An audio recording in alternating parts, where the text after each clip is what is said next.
बातचीत के लिए कैप्टन बेरी जुड़ गए हैं। आप पूर्व पायलट हैं सर, बहुत स्वागत है न्यूज इंडिया पर आपका। थैंक यू जी, थैंक यू मैडम। सर, मेरा सबसे पहला आपसे सवाल रहेगा कि आप इस पूरे हादसे को किस तरीके से देखते हैं, क्योंकि दो एंगल्स पूरे हादसे में निकल करके सामने आ रहे हैं। AI-171 जो कि दुर्घटनाग्रस्त हुआ है, इसमें बोला जा रहा है कि टेक्निकल प्रॉब्लम भी हो सकती है और पायलट की कमी की वजह से भी कोई ना कोई ये जो घटना घटित हुई है इसके पीछे रीजन माना जा रहा है। आप इसको कैसे देखते हैं सर? मैडम, जब पायलट ने मेडे मेडे मेडे का संकेत दिया है, इसका मतलब कोई बहुत ही तकड़ी घटना है, जहाज में इमरजेंसी हुई है, इसलिए उन्होंने मेडे का कॉल दिया है जो हमने सुना है जी। इसमें मुझे लगता है या तो इंजन में पावर कम हुई है ताकि वो, और लैंडिंग गियर उसके ऊपर नहीं गए, जो कि विद इन 30 फीट या 50 फीट तक हम लोग लैंडिंग गियर ऊपर कर देते हैं। वो लैंडिंग गियर ऊपर ही नहीं जा रहे हैं, तो उसकी वजह से बहुत सारा ड्रैग होता है प्लेन में जी। उसके बाद जो उन्होंने फ्लैप्स धीरे धीरे कोशिश करी है जिससे जहाज में वॉबलिंग हुई है। वॉबलिंग के और वो जहाज स्टॉल हुआ है मैडम, जो लग रहा है देख के पिक्चर से। स्टॉल में एक जहाज बिल्कुल जैसे कोई बड़ा पत्थर गिरता है नीचे, अनकंट्रोल्ड, वो वाली सिचुएशन हुई है जो मुझे लगता है।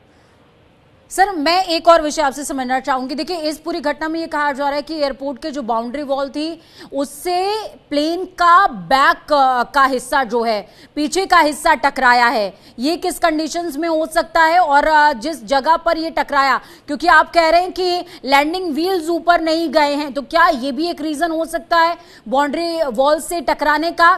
क्योंकि आप ये भी कह रहे हैं कि पत्थर की तरीके से नीचे आया है, बहुत ही हैवी वेट के साथ।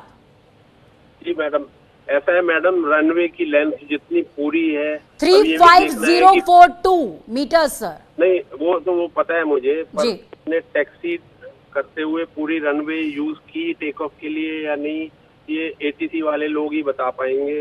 यदि पूरी रनवे यूज नहीं की, इंटरसेक्शन टेक ऑफ किया है, तो उस दौरान ये हो सकता है कि जहाज ने उतनी हाइट नहीं पकड़ी, जैसे अनस्टिक किया होगा उसको, और वो बाउंड्री वाल से पीछे की टेल लगी है। सर, बताया जा रहा है कि ये जो कह सकते हैं कि बोइंग प्लेन था, ये बोइंग प्लेन 12 साल पुराना था। क्या ये भी एक बड़ा फैक्टर हो सकता है क्या? क्योंकि अमूमन जो बोइंग प्लेन होता है 8 से 9 सालों के बाद उसकी रेगुलर चेकिंग के लिए कहा जाता है। मैडम, ऐसा है, हमने प्लेन उड़ाए हैं 30-30, 40-40 साल पुराने। मैंने जंबो जेट उड़ाए हैं मैडम 30-35 साल पुराने, 30 साल कम से कम, एयर इंडिया के 747, जिसमें इवन प्रधानमंत्री भी उड़ते थे और प्रेसिडेंट भी उड़ते थे जी। तो ये तो थॉरो चेकअप के बाद ही उड़ते हैं। 787 तो नया ड्रीमलाइनर प्लेन है, 250 सीटर जहाज है, तो वो कुछ नहीं देख सकते आपकी 12 साल पुराना है।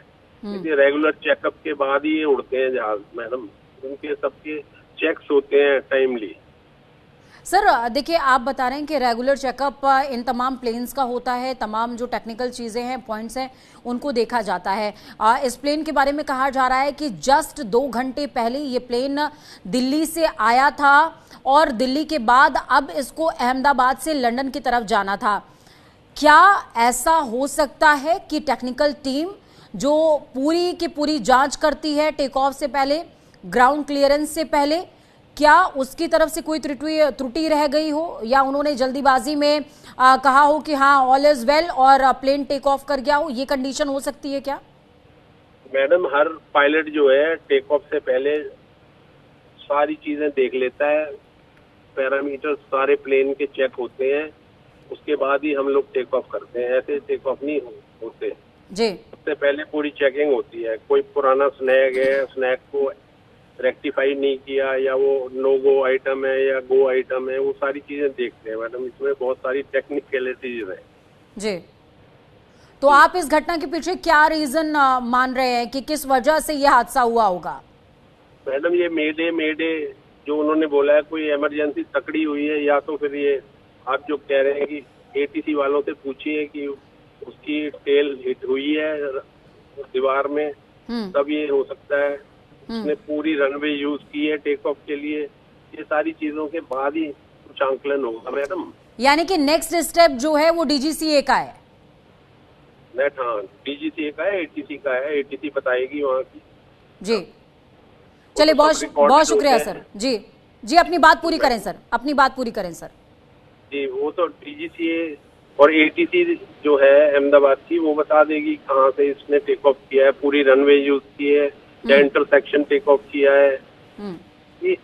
ये सारी चीजें वो ही बता सकते हैं मैडम। सर फ्यूल कैपेसिटी कितनी ज्यादा इसमें इन्वॉल्व हो सकती है, क्योंकि जब हम फ्यूल तो मैडम फ्यूल मैडम देखिए 9 घंटे की फ्लाइट है, फिर ऑल्टरनेट जाने के लिए भी फ्यूल तो कम से कम 50,000 किलो फ्यूल तो होगा इसके अंदर मिनिमम। हम लोग तो 1,50,000 किलो उठा के ले जाते थे जंबो जेट में। तो वो तो इन केस ज्यादा फ्यूल है, कोई ऐसी इमरजेंसी छोटी मोटी हो तो फ्यूल जेटिसन भी हो जाता है मैडम। होल्ड कर, ऊपर ही हवा में होल्ड करते हैं, उसके बाद फ्यूल जेटिसनिंग भी हो जाती है, ऐसा कुछ नहीं है। ये तो कोई ना कोई ऐसी घटना हुई है जो कि कैप्टन ने मेडे मेडे मेडे भी बोला है। अब ये दो चीजें आप पता लगाइए कि वो दीवार से टकराया है, बाउंड्री वाल जो है अहमदाबाद की, या इंटरसेक्शन टेक ऑफ किया है, जिससे उतनी, बिकॉज आजकल गर्मी भी इतनी है 40 डिग्री टेम्परेचर में। ये सारी चीजें पता लगानी पड़ेंगी मैम। चलिए सर, बहुत शुक्रिया, आप हमारे साथ में जुड़े और आपने अहम